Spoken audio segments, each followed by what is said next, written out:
everybody, right here is what you're going to see is I'm putting down boards that I've painted with a rubberized coating and then aluminum that I put on the last camper bottom so that any splash ups or stuff can hit that instead of going onto the boards and causing rot. So you'll see me screw these down, and this will be the sub base for the camper.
what you seen there was I had taken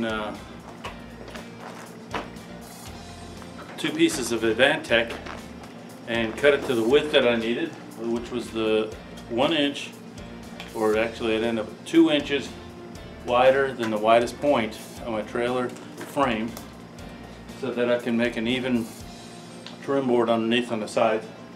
And then I drilled a recessed hole and then put the screws in to hold the deck to the trailer. Also, I had some leftover aluminum from the underside of my last camper build, and that's, I had it, I may as well use it, give it a little extra protection.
And I guess now we go inside the shop and we start working on the walls.